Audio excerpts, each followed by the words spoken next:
So I guess the first question that's going to be on everybody's mind is, was there an impact on background type 2 diabetes therapies on the benefits of dapagliflozin? So the easy answer is no.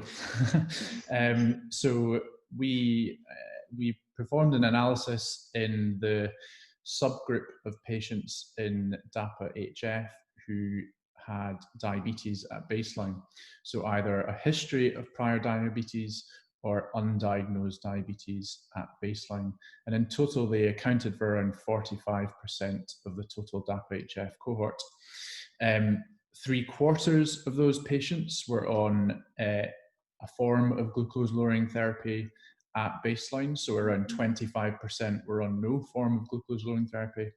And this allowed us to look at the effect of dapagliflozin both in patients who were on no glucose lowering therapy. So dapagliflozin was a first line monotherapy in these patients, and also by use of a variety of background glucose lowering agents or therapies in patients who were on another glucose lowering agent.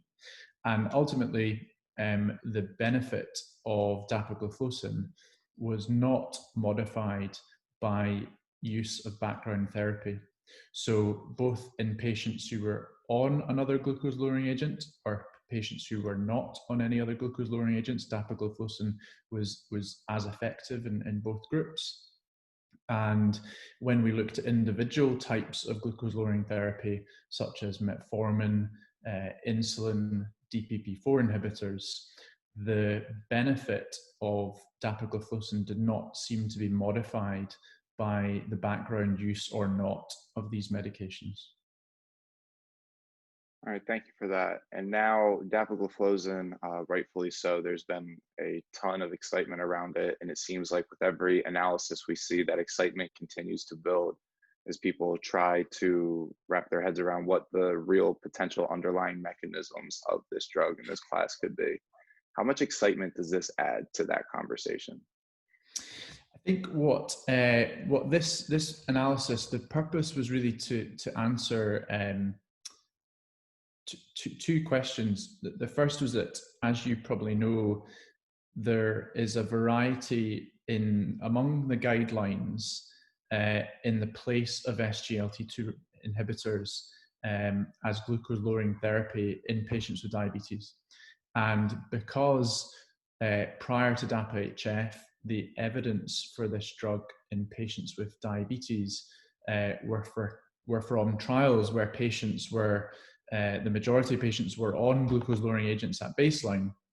There's very little information about SGLT2 inhibitors as monotherapy or first-line therapy. And in DAPA-HF, because there were 25% of patients with diabetes who were not on any glucose-lowering therapy, we had quite a unique chance to look at the benefit of SGLT2 as a first-line monotherapy. And I think the conclusion that we can draw from this analysis that dapagliflozin appears to be a effective first-line monotherapy for patients with type 2 diabetes and heart failure with reduced ejection fraction.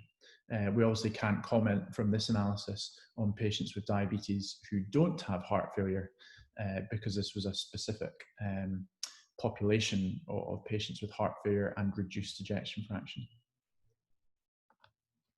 All right, and then just lastly, before I let you go, a lot of people, because there's so much excitement surrounding dapagliflozin, a lot of people often read the top line results and run with them. Is there anything that you would like clinicians to keep in mind when interpreting the results of this study? I think one of the big take-home messages for me from DAPA-HF was that both in patients with diabetes and without diabetes, this was a safe drug. So there have obviously been concerns about the use of this medication and the risk of ketoacidosis and the risk of hypoglycemia in patients who are receiving who have diabetes. But this analysis, along with the primary results, really demonstrate that dapagliflozin is safe with a very small number of DKA cases occurring in the DAPA-HF study, all in patients with diabetes and all on dapagliflozin.